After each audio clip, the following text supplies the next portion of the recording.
reconcile the two, being liberal and being quote-unquote pro-Israel. And it's especially noticeable among the younger generation of Jews, the ones you'd say 40 years and younger, and in particular on college campuses. College campuses tend to be liberal oases, even in the most conservative parts of the country. And if you're young, idealistic, Jewish, you just don't want to have to defend the sorts of things Israel does. So, during the Israeli assault on Lebanon in 2006, they dropped about 4.6 million cluster bomblets on southern Lebanon during the last 72 hours of the assault, when the war was already over, saturating entire villages with these cluster bomblets. If you're Jewish, young, idealistic, you don't really want to defend that. During the 2008-2009 assault on Gaza, Israel dropped white phosphorus on 2 hospitals. White phosphorus that reaches a temperature of 1,500 degrees Fahrenheit. You're young, you're idealistic, you're Jewish. You don't really want to defend that in a college campus. If you're Rush Limbaugh's kids, Sean Hannity's kids, Sarah Palin's kids, Michelle Bachman's kids, I don't really know. Her first name is Michelle, right? I just know her hairdo. I don't really know. If you're that sort of that ilk, yeah, you'll defend anything.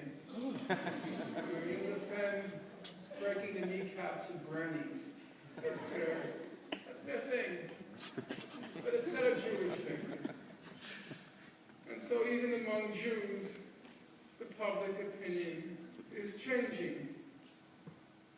And then more broadly, it's no secret to anyone in this room, the American power is waning.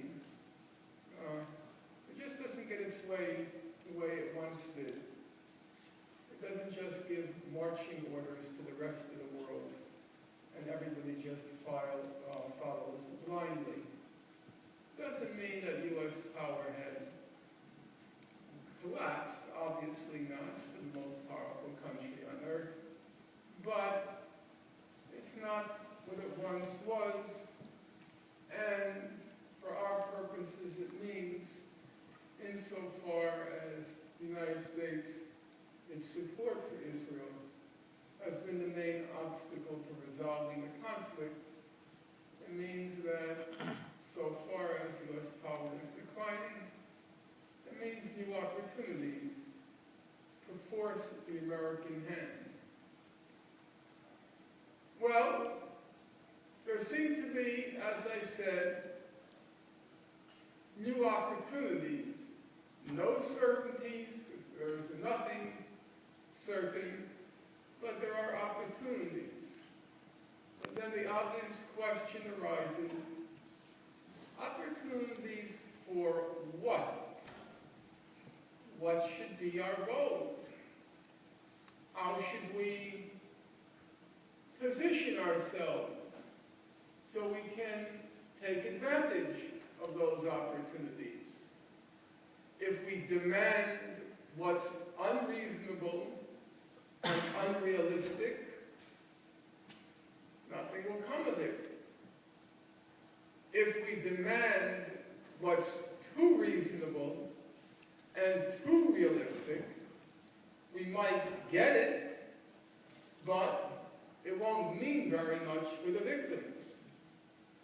So we have to find a goal that's both principled, meaning it will have significance for the victims, but also also realistic, meaning that it has a chance of being realized.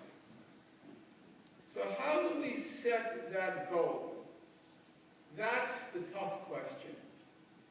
Most of the time, when you hear this debate among people who are involved in the conflict, they pose it in ways which strike me as not particularly useful.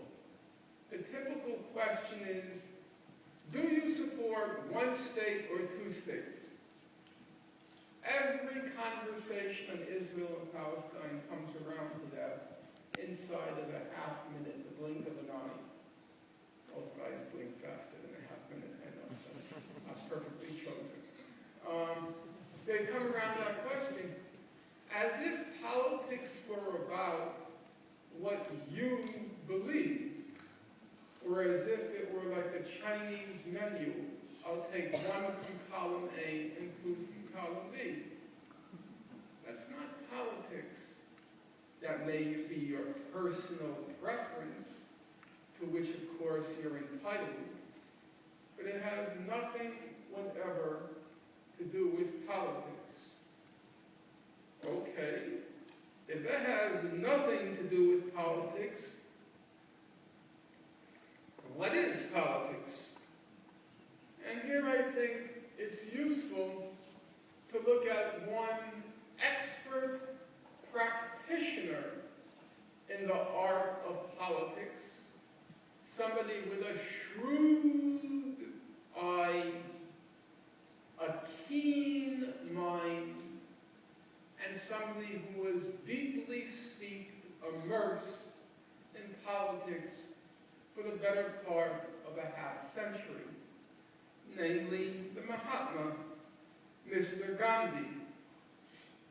Gandhi faced a challenge not very different than the one the Palestinians are facing. He was trying to end the occupation of his country by the most formidable empire the world had hitherto seen, the British Empire. And the Palestinians are trying to end their occupation of their country by a formidable regional power, but crucially backed by the most formidable empire since the British Empire, its successor, namely the United States. Well, Gandhi, you'll be surprised to know, I think you'll be surprised to know, he had a lot to say in his day. His collected works come to 110 volumes, each volume 500 pages. It's quite a lot. I see two Pakistanis, who I'm not mistaken, in the first row. Am I correct? Three. I was looking at these photos and then Pakistanis, and I see a person applauding. I'm not sure why. Maybe he has a thing for Palestine and Pakistanis, or maybe he is Pakistani. That's the more likely interpretation, right? And it's, the collected works, they're a formidable undertaking. I read about, I think, 47 volumes at last count. Most of it is not about politics. Gandhi was very preoccupied, one might say, perversely obsessed with diet and health cures. He had a health cure a natural cure for everything from constipation to impotence and everything in between. He was prescribing cures: eat a potato, take a carrot and put it in your ear. He had a cure for everything. My books don't sell very well because the young people who seem to be my major support, they don't read much anymore. So they